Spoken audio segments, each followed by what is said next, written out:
This is an introduction into working with 3D in Photoshop. We're going to go over some general understanding of modeling, texturing, lighting. We'll go over a brief overview of how to animate and the tools associated, as well as rendering. So let's go ahead and open up Photoshop.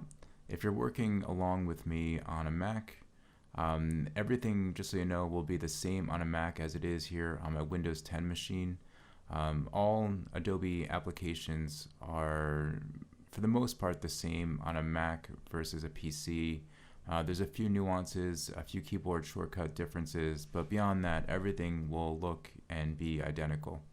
So I'm going to go ahead and go to my Start button. I'm going to go ahead and open up Photoshop, and I'm going to go ahead and create a new document. Let's make our document 1920 by 1080. And I'll keep that in my landscape orientation, or 16 by 9. I want it to be a high resolution, and I'll keep the background contents as transparent.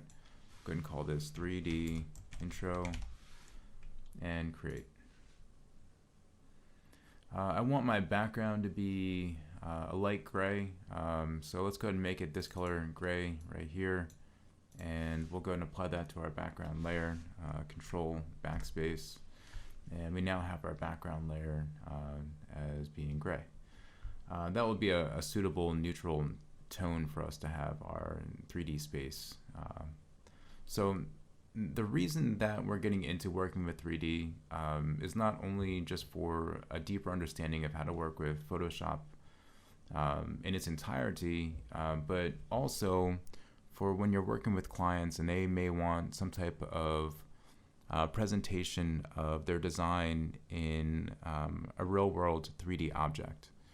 Sometimes adding a little bit of depth and realism to the design lets the client know, or yourself even know, of what that's going to look like in the real world. There's also several different applications for using 3D.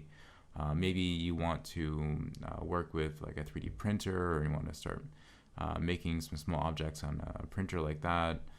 Maybe you want to start doing just like some more advanced logo work, and you want to add some real depth and personality to the designs there. Advanced shadowing, all types of different really great applications. 3D, I happen to like 3D quite a bit, and I happen to like animation quite a bit. Photoshop is not my favorite application to use, but Photoshop does it quite well, and it's included into Photoshop, so it's nice to have it there to take advantage of those features. So all we have to do, and for today's demonstration, we won't be modeling. We'll get into modeling in later chapters. It's not very difficult, but I want you to have an understanding of how to work with the 3D workspace and 3D environment before getting into more sophisticated concepts like that of modeling. So we'll get an understanding of that later. So we're going to be using the Photoshop built-in default objects or meshes. I'm going to be creating a can. So I'm going to go to 3D up here. I'm going to go over to my new mesh from layer, and then one of the presets built in, one of them happens to be a soda can here. And what I'm going to be doing is continuing along our brand identity and brand mockup chapters. I'm going to be bringing my intrinsic logo that I designed here into our 3D workspace and using that as a surface for the logo on my can. I'm going to make this can a little bit larger in just a moment after I describe all the tools in the workspace here. But this is going to be, it's going to look like an energy drink, which is pretty popular, especially amongst gaming communities. There's all types of different products out there like that. So it'll be something functional within this basic presentation. So here in our 3D workspace, we have a few different things. We're going to have that of movement around our object, the object itself, the surfaces of that object, lighting, and then either animation if we choose to animate, and then exporting and rendering those things.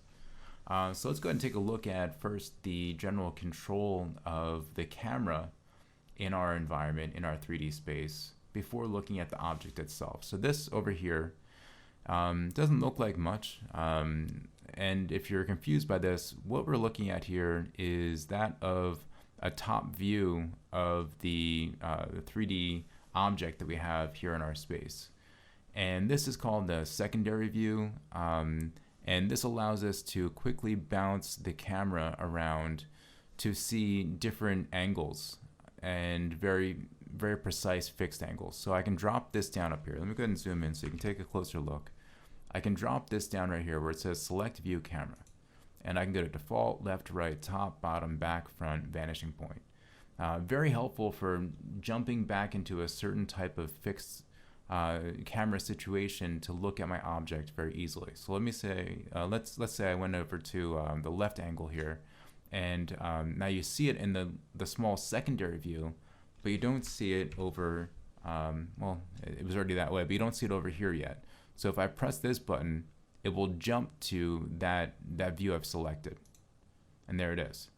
Now if I wanted to choose a different angle, top let's say, I can press this and it jumps over there. If I wanted to do the back, I can press this and sure enough it goes to that angle as well. So this is the secondary view. It allows us to quickly change between very specific camera angles very quickly. Down over here on the bottom left, we're going to have that of the ability to take control over our camera. We have the ability to orbit in our 3D space, and you'll see that this grid is indicating the ground, and then this is indicating our vanishing point, and then our sky back here, and of course our object. So again, we can orbit, we can pan the camera left or right, up or down, and we can dolly. We have some additional options up here, similar but additional options for moving the camera. We have that of, and as long as you're in the move tool, you'll have these options. So I have the ability again to orbit, and that will allow me to select that that mode of changing the orbit here, and now I can drag around and move and get that orbit control. If you hover over it, it'll tell you what each name is. I have the ability to roll the camera. Let me go ahead and show you what that looks like. I can roll left or right. And then I have the ability to pan the camera in 3D.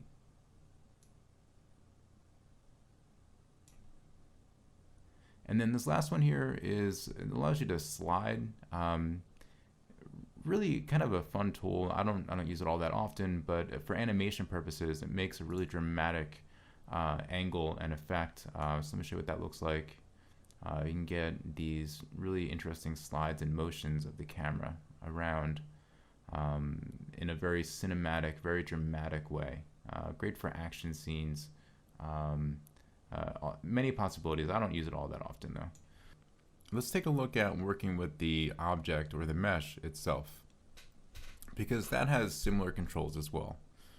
So let me go ahead and change my angle, my view, or my camera a little bit. I'm going to bring this to, let's say, my front, and we'll go ahead and switch to that.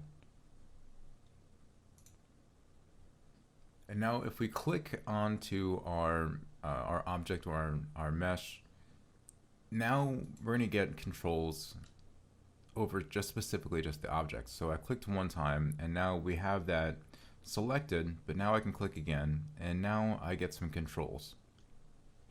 So in any 3D workspace, be it Photoshop or any other 3D capable application, you're going to have your X, your Y, and your Z. Your Y is always going to be vertical, up and down. Your X is going to be that of your horizontal plane here, and then your Z is going to be your depth.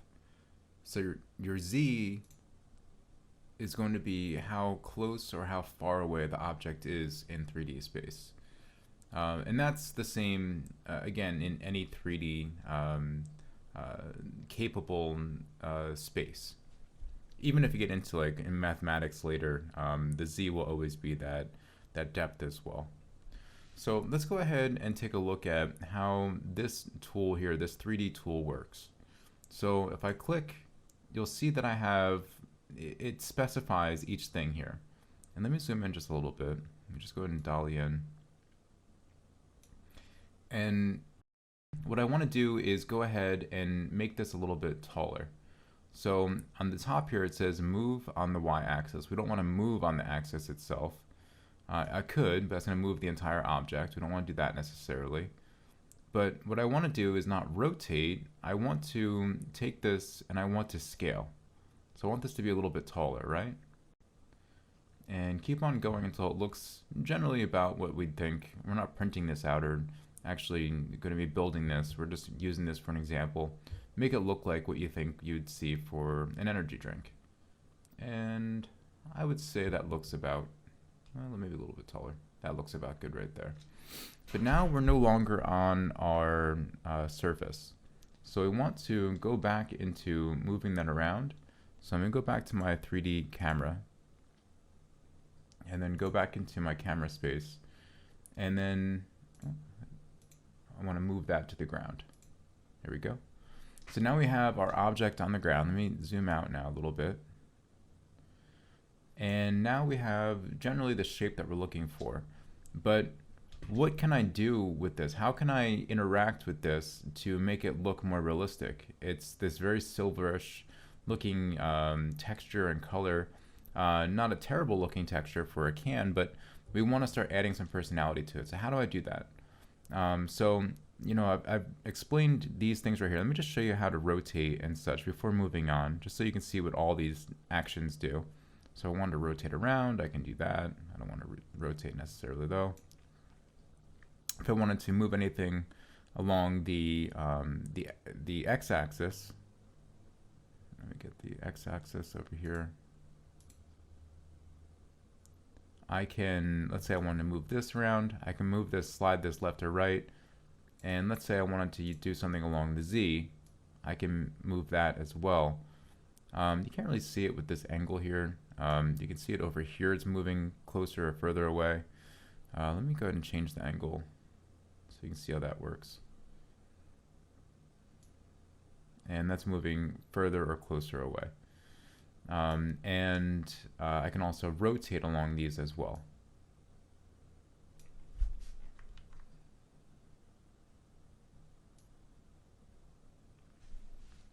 So that's the controls of the 3D object. But let's go ahead and take a look at how to control the surfaces now that we have control over our object. I do want to zoom out a little bit further. And I want to bring this to back to my front section. Okay. So let me go ahead and show you where that's at. If you go over here, this is our can, and this is describing generally what we have in our entire scene here. So we have our layer in our scene, and we have the textures and the elements associated with this 3D object or mesh. So we have our textures, and that texture includes that of our cap and our label. These are already defined based on this this render that was already built into Photoshop. If you're designing and if you're going to be building your own shapes and modeling yourself, you're going to have to choose and define these things. We'll get into how to define those areas in the next chapter. But just so you know, Photoshop already determined very accurately what those regions are going to be associated with. So when I click on the can material here, this texture for the cap, or if I click on the label, it will give me very specific regions that I'm going to be working with when I do that. So here, it's difficult to understand how this works out, but this is the top of the can, and then going into the body, and then the bottom of the can here. And it's just knowing the application and having experimented with it that gives you an understanding eventually of how that all works. But we'll describe that later. So here, if I click onto my label,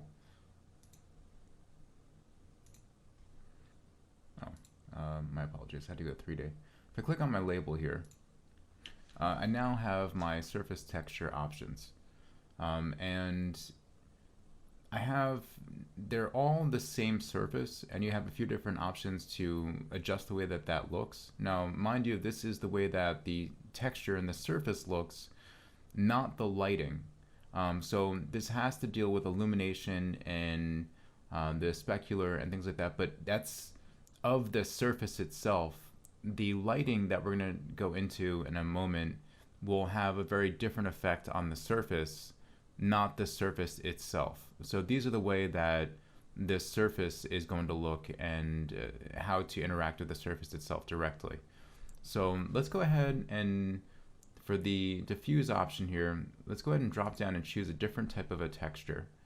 And there's several that are built into Photoshop by default. And I want something that looks like it's like a metal. So a very consistent texture. So the one that is already there, actually, this one right here, that's fine. The only thing I'm going to do is change the color of it. So my logo is kind of like a bluish, purplish, and a little bit of pink. What would look good with that? Let's think. Maybe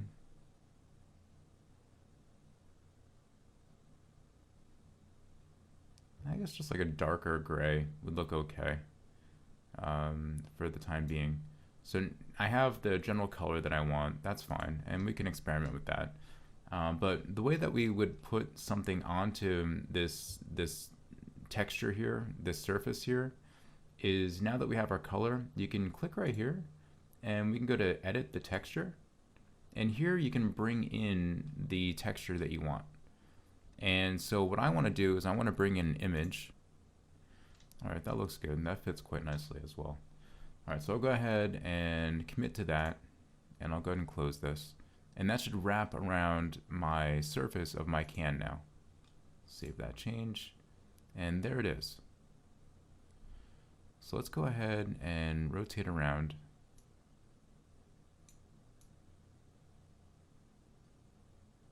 And I actually quite like that fitting. That worked out quite nicely based on the size of the image that I was using, but it doesn't always work out that nicely. And so let's go ahead and take a look at how to make adjustments to that. And that's going to be over here. If I click on this little button up here, let me go ahead and zoom in on that so you can see it better. If I go to the edit the UV properties, that brings up this option right here. And I can go ahead and change the scaling.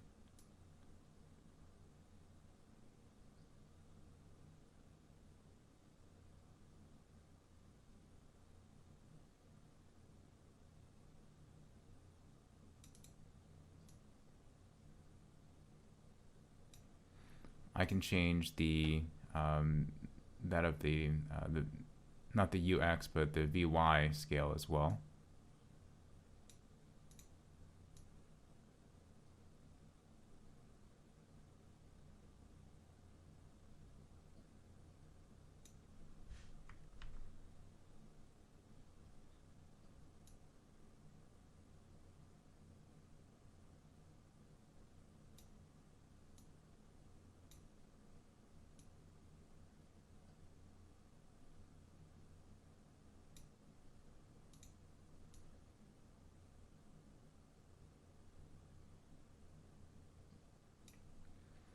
I can change the tiling.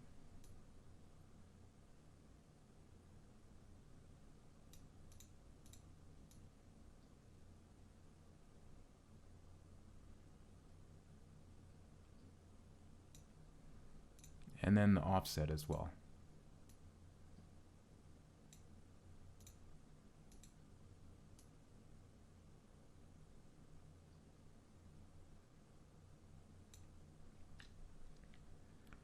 So that looks kind of cool.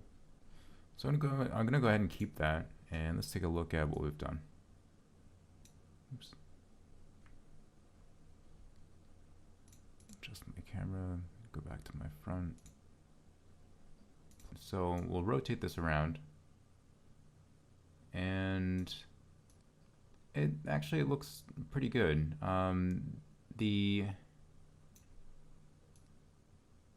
This right here is a little bit messed up, so I'm gonna have to readjust that, bring that back up here, and then go back into being able to see my surface, and then back into the UV properties.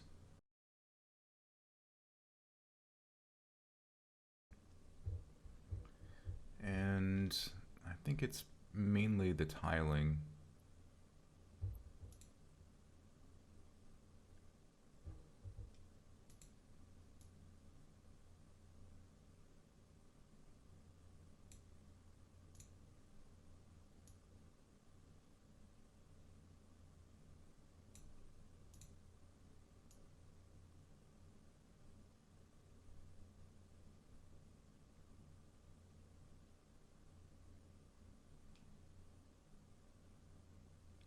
Maybe like right around 1.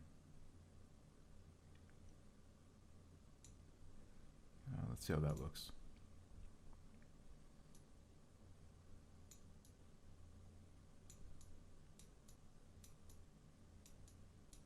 All right, good. So that looks pretty decent. I do want to change the color of the can and maybe the top as well. I'm not really even sure what color yet. Let's just experiment until we find something that works.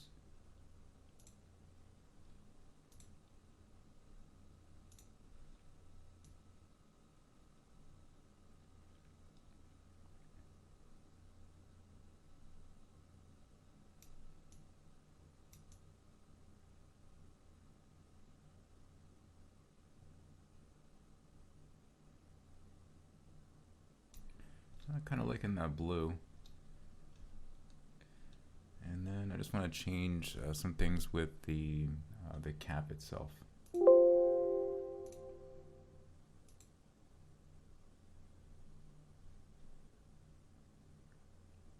And I imagine that's going to be a darker gray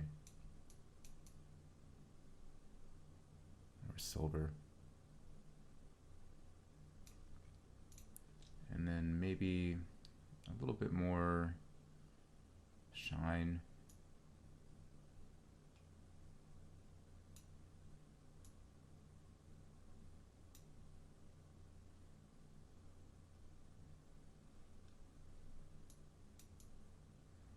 All right, so that looks a heck of a lot more like a can. So I'm happy with that. I'm pleased with that. So let's go ahead and move into working with lighting. I'm going to go ahead and change the distance or how far away we are first, and adjust the angle a little bit.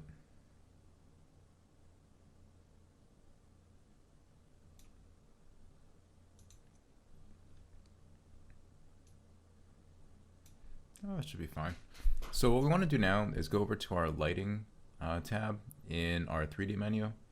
So if I click on lighting, this crazy looking thing here is showing us a very basic look at how the lighting's working rather with our object in our scene. And you can interact with it. You can adjust it. You can adjust the way that the angle's coming in. You see that this is the reflection and the intensity of the light bouncing off. And this, of course, is the direction that the shadow is being cast onto our object, into our 3D space. And you can rotate it left or right, up or down, any which way you want. So there's 3 different types of lighting in Photoshop. So let's go over the different types of lighting. This gives you some omnidirectional point lighting, and this is probably my favorite to use, but they all have their benefits and reasons that one would be better than the other, and certain times you just need to make very specific types of lighting, and just one direction or one type of option won't work. So what we can do is we can go down over here, and let me zoom into that so you can see. Down here in our panel, our 3D panel, we have this add new lights to scene, and we can choose a different type of light. So let's go ahead and try and use a spotlight.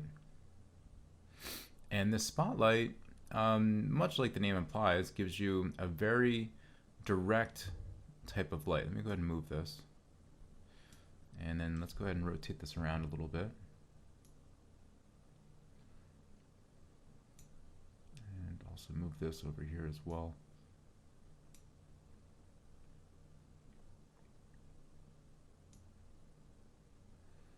Okay, so this is going to be your spotlight, and for this you can get very direct light onto your 3D scene and 3D object. me go and orbit around a little bit so you can see that a little bit better. And that was way off for the lighting.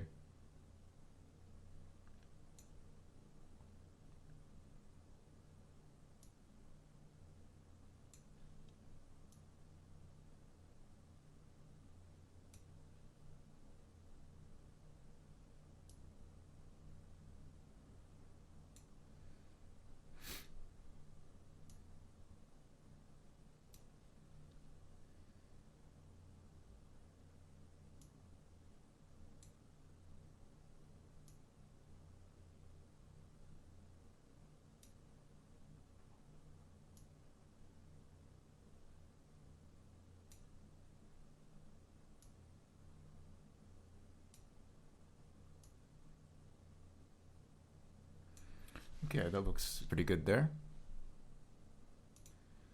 And let's go ahead and take a look at the infinite lighting as well. And let's go ahead and change that to infinite. Oops, my apologies. We had the infinite. Let's go ahead and change it to point light.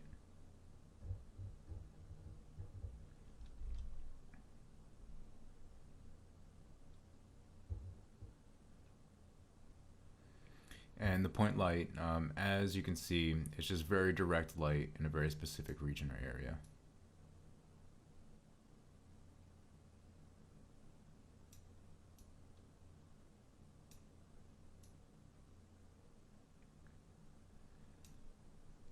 So that's it for the lighting.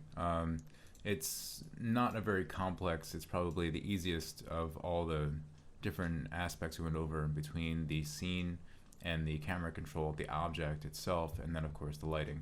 So the last thing, unless you're going to be animating, the last thing that you're going to be doing is exporting. So let's go over exporting and how to access animation so you can understand that better.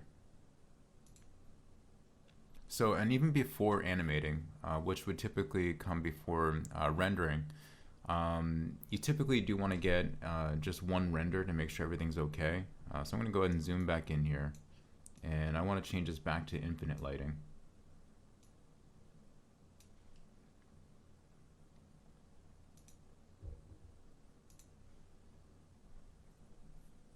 And just our one main infinite light.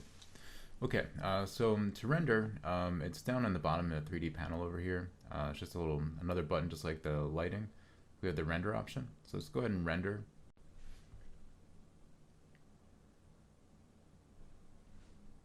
And that's going to build out my rendered image.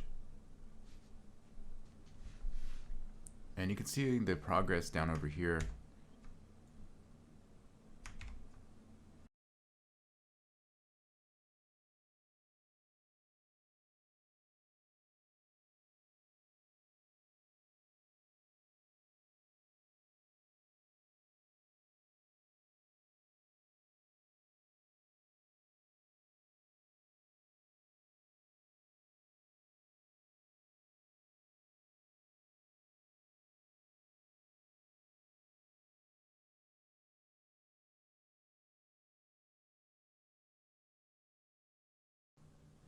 Alright, so for our purposes, it doesn't look all that different for what we've done.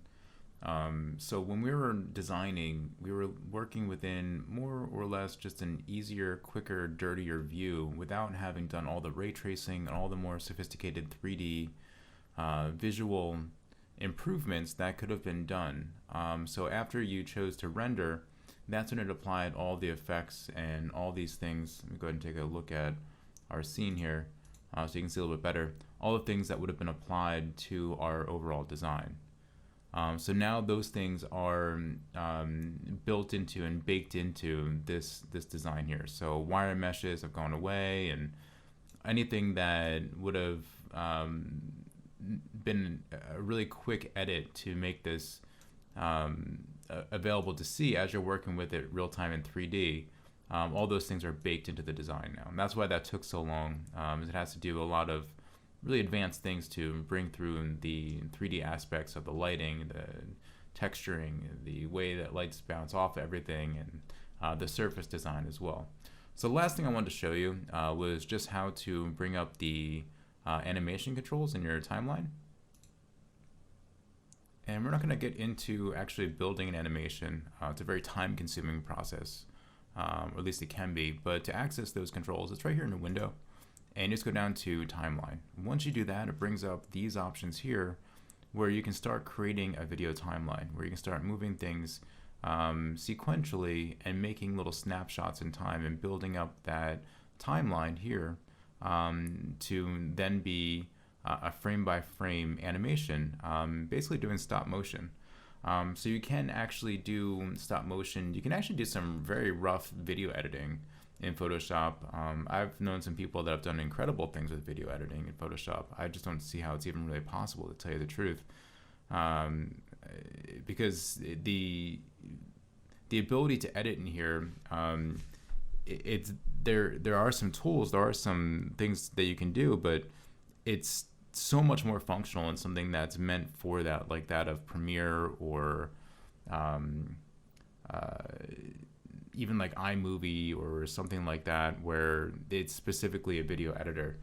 They've built it into our timeline functions here, but I would say explore it, but you should definitely still use something that's meant for video editing. So that's a wrap up of today's lesson. There's going to be a quiz. I'll post some more further detailed notes about some of the 3D design and animation, or primarily just the 3D design and the tools for 3D design in Photoshop. I'll put that into our My Learning, and please just finish up that quiz, and then we'll continue along some more 3D modeling, and then we'll get into some more advanced Photoshop techniques in our next lesson.